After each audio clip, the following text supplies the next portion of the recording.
At this moment, we're going to switch live to the White House, where one of the unique aspects of American politics and American history and tradition is taking place. This is a day of firsts for both of the principals. You're about to see President-elect Barack Obama. There he is, getting out of one of the presidential fleet of limousines.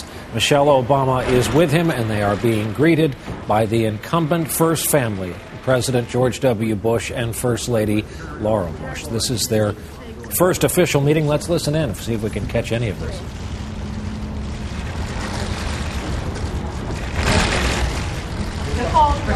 Absolutely. You both look autumnal.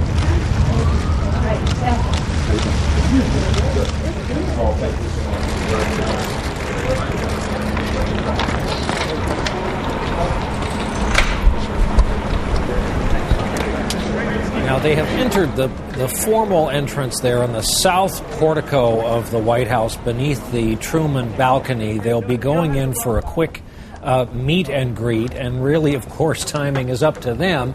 Eventually, the First Lady and Michelle Obama will split off. They'll be kind of on a walking tour of the residence portion of the White House, getting to know some of the staff members and the daily routine. President-elect Obama and President Bush will peel off to what is camera left and head through the portico. That's when we will next see them, the covered open-air area that runs along the side of the Rose Garden that really separates the residence portion from the working portion of the White House in the West Wing. It was pointed out this morning that when Barack Obama walks into the Oval Office in a few minutes, it will be his first ever visit to the Oval Office. The two men have met once before. It was a casual meeting, though some talk of politics. President Bush is known to admire Barack Obama greatly, especially as a politician, what he has managed to accomplish in this historic election. NBC News correspondent Savannah Guthrie is on the North Lawn, on the other side of the structure, having come in prior to Barack Obama and watching all of this with us. And Savannah, I was thinking earlier, this first meeting, Barack Obama's first visit to the Oval Office, it's even his first time in one of the presidential wing of limousines that brought him here from National Airport. Quite a history-making day.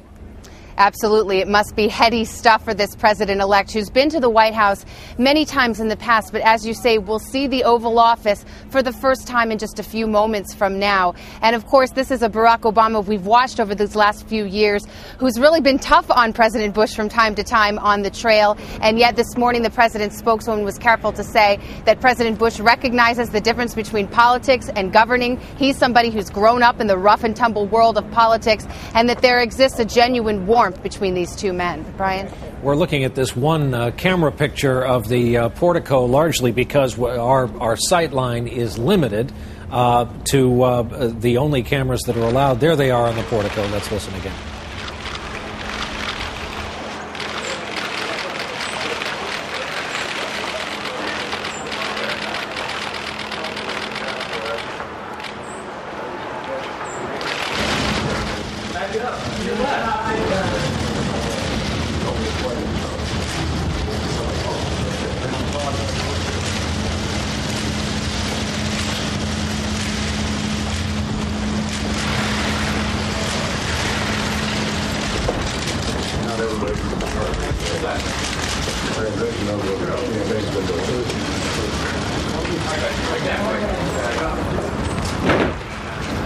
And into the Oval Office, where the president and president-elect and just the president and president-elect will have their first sit-down meeting. Aides of all sorts are standing by should a question arise in their area of expertise, but this is, as has been pointed out, the first wartime peaceful transfer of power in this country while troops are on the ground engaged in conflict overseas in 40 years or more. So there's no shortage of topics to be discussed between the two men. There will be a no departure ceremony per se. We're not expecting more than a wave to cameras, and then later on, of course, aides aides to both the president and president-elect will probably describe in broad strokes the meeting today. So the First Lady and Michelle Obama are in the residence portion of the White House, and the president and president-elect are in the Oval Office. Again, one of the amazing and remarkable parts of the American system. This is an accelerated transition, one of the earliest ever meetings of its kind, as one government prepares to take over for another, all under the umbrella of the presidency. We'll have a total wrap-up tonight on NBC Nightly News, and coverage will continue throughout the afternoon on MSNBC, on cable, and on the Internet. For my colleague, Savannah Guthrie, for everyone at NBC News, I'm Brian Williams, NBC News, New York.